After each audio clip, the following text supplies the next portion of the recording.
So we were in our meeting for Sonnet's creative membership group, and we were discussing vignettes and how to build one and what elements it needed. And for this, we had everybody submit pictures that inspired them. And Kathy from Waste Not Upcycled shared a vignette with a chair that was from a magazine. I'll link it below because off the top of my head, I can't remember.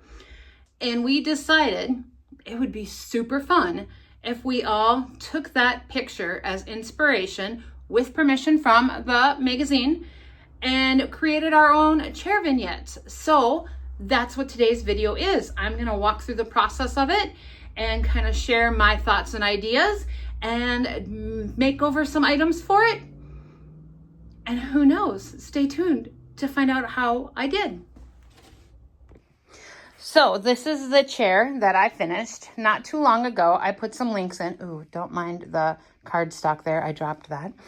But I pulled out some items to finish and do this vignette with. What am I going to use out of this stack? I don't know.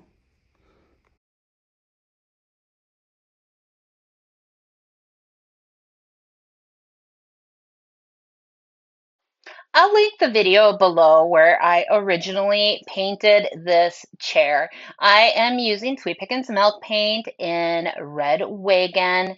I love, love, love this color. It is beautiful. And I am going to throw some dark wax on this after I get it sanded smooth. And I do show the full video for, well, not the full, but you know what I mean, more clips of me painting this chair, sanding it and finishing it in the other video. But I knew ahead of time I was using it for this vignette. So I just decided to take those clips and add them in here. It turned out so stinking beautiful. I am obsessed with this chair, and I think it's going to make the perfect foundation for our vignette. Okay, so I've had some time while I've been here at the store today to kind of dig through and maybe come up with a plan. Guys, let me know what you think. I mean, it's going to be done after this anyways. So I've got this little bucket, this little sugar bucket firkin, I don't know what you want to call it. I think I'm going to milk paint this. There's no lid. I think we're going to do antique ironstone and milk paint on this. And then I grabbed these when we were in Wisconsin. I don't remember, it wasn't in Appleton. It was St. Vincent de Paul. I don't remember what city. Neenah. In Neenah, it's actually on the tag. I picked these up. There is a total of 8. I'm going to paint these like the Little Debbie Christmas cakes and figure out how, what I'm going to do with them from there. Okay.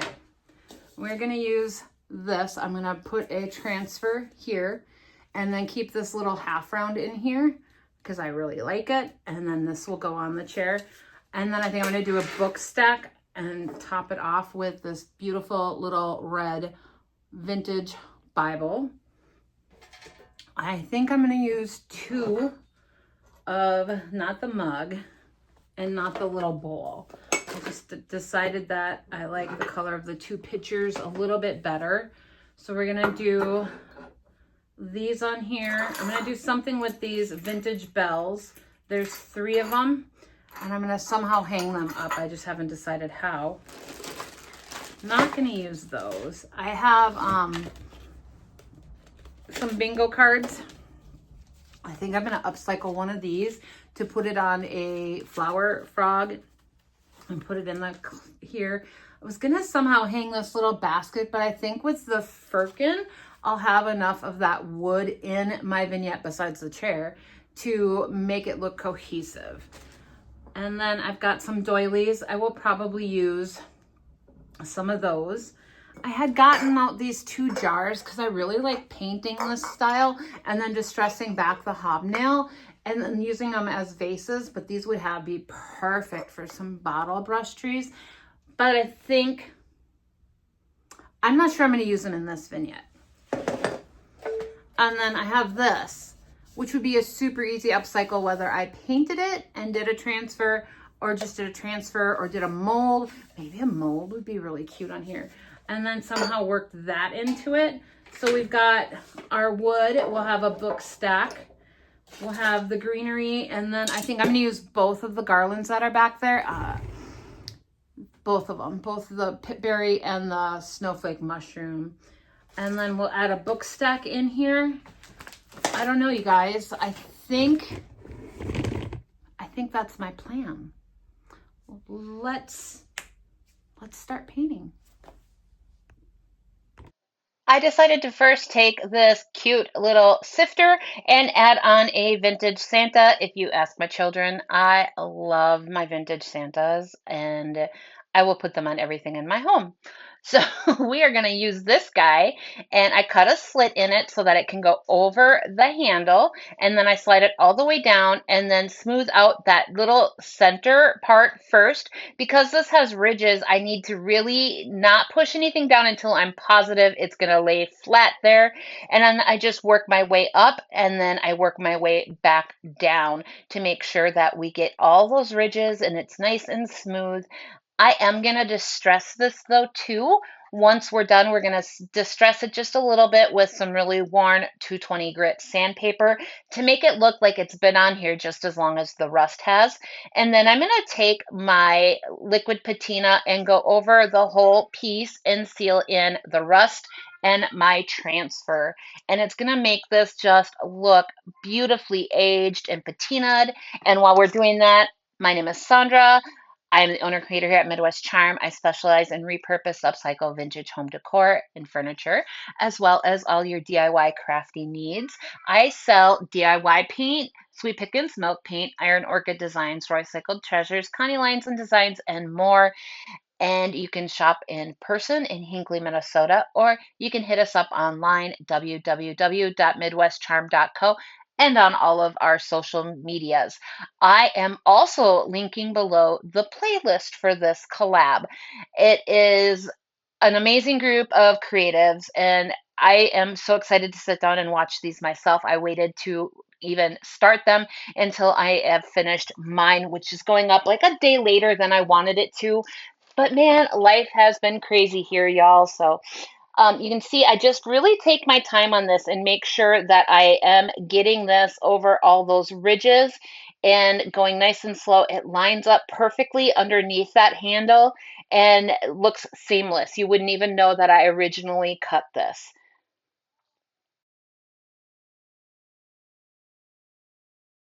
So I already know that I want to place this really beautiful half round in here, but to really, really style it up good, I'm taking a red doily and kind of draping it over the side so you can still see Santa, and then I will place the half round in it after that. That will not only give this beautiful metal piece some softness by adding the greenery and adding in that doily, it just will make this more of a complete piece. You can sell all three of these separate, you can sell it together, and it's going to be just stunning. So the next piece I am doing is that little sugar bucket. I have already put on one coat of antique ironstone in Sweet Pickins milk paint. Y'all, the footage is gone because I spilled the entire thing of antique ironstone all over me and all over the floor. I was very sad and very upset, and I deleted it. So I let it dry overnight because I had to go home and wash my clothes right away to make sure I got the paint out. And yes, it all came out. So I came back today and I finished this up by putting on a second coat. And you can see I go around it once with a thinner coat and it's drying pretty fast. So then I go back over with like almost a third coat and put it on really thick.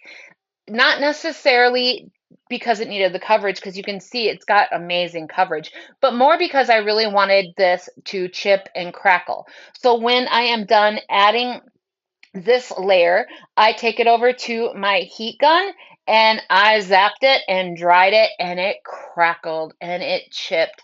and it looked so good. It had the layers because that first coat was on that raw wood and it dried pretty well to it. It has, oh, you guys, I just wait till you see this at the very, very end. I also, if you know me, I love my Sweet Pickins milk paint and I love to seal it with their oil waxes. Dark oil wax is my favorite, I'm not gonna lie. But when you add that dark oil wax to this piece at the end, you can see the different layers of the antique ironstone I added on there.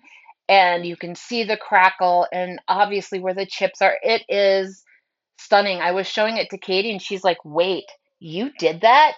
I had no idea you did that. It looks so old. It's incredible. I am so happy with this piece. This is definitely coming home to my house and staying here because I am that obsessed with it. You guys, let me know what you think below. I know some people are going to be really upset. I painted this, but these wood buckets like this just don't sell for me plain. But if I paint them up, they definitely do. And this one didn't have a lid, so I didn't feel like I needed to keep its integrity or anything. Let's get to our final setup. So now that all of our elements are done, let's get them on the chair.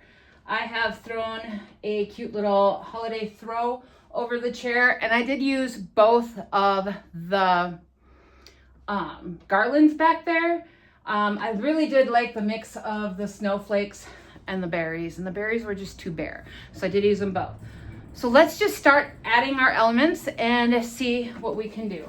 So I had mentioned using a book stack. So I just grabbed some neutral colored and red, and we're gonna stack them on one side. Now I've gone over before like my rules for making vignettes and what you need. And you need varying heights and you need, you know, the same colorways and you need, or contrasting, different textures. So I'm really worked hard to make sure that we have the soft, the hard, the metal, the wood. We've got a little bit of everything going in here and we have greenery. So first off, we have our little sifter that we made, and this, I put the little red Bible in there, kept the little greenery, and we're gonna set that right on top of our book stack. So our little vintage Santa is popping out. What I didn't get on video was putting the little bells onto just a velvet ribbon, and we're gonna set that right here in front. And then I made a little bingo card with Santa. I might go back in and distress this a little bit just because it looks so poppin' on here. And I'm gonna stick it in a little flower frog and put that up front. So we've got some good layering going on. And then last but not least is our gorgeous, gorgeous bucket that we finished. Y'all, this was wood. There was no lid. If you watched this all the way through, you will know this has drastically, drastically changed.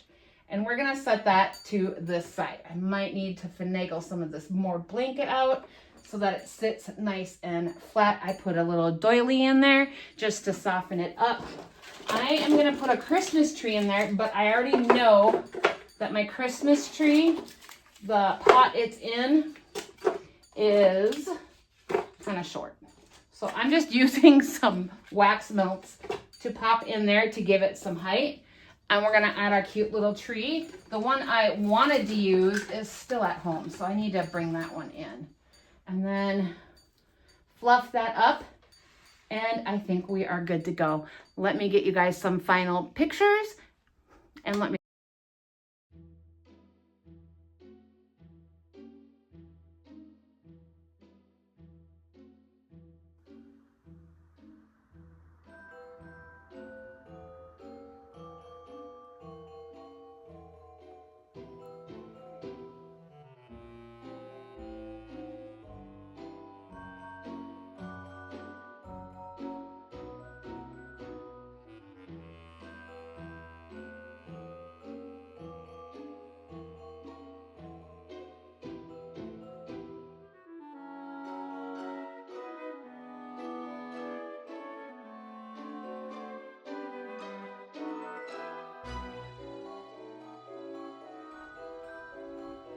What'd you think of my final result? Did I nail it?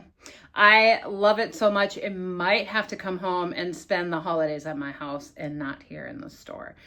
I was so inspired. I can't wait to watch everybody's videos.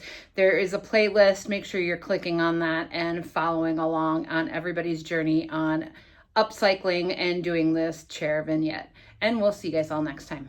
Bye.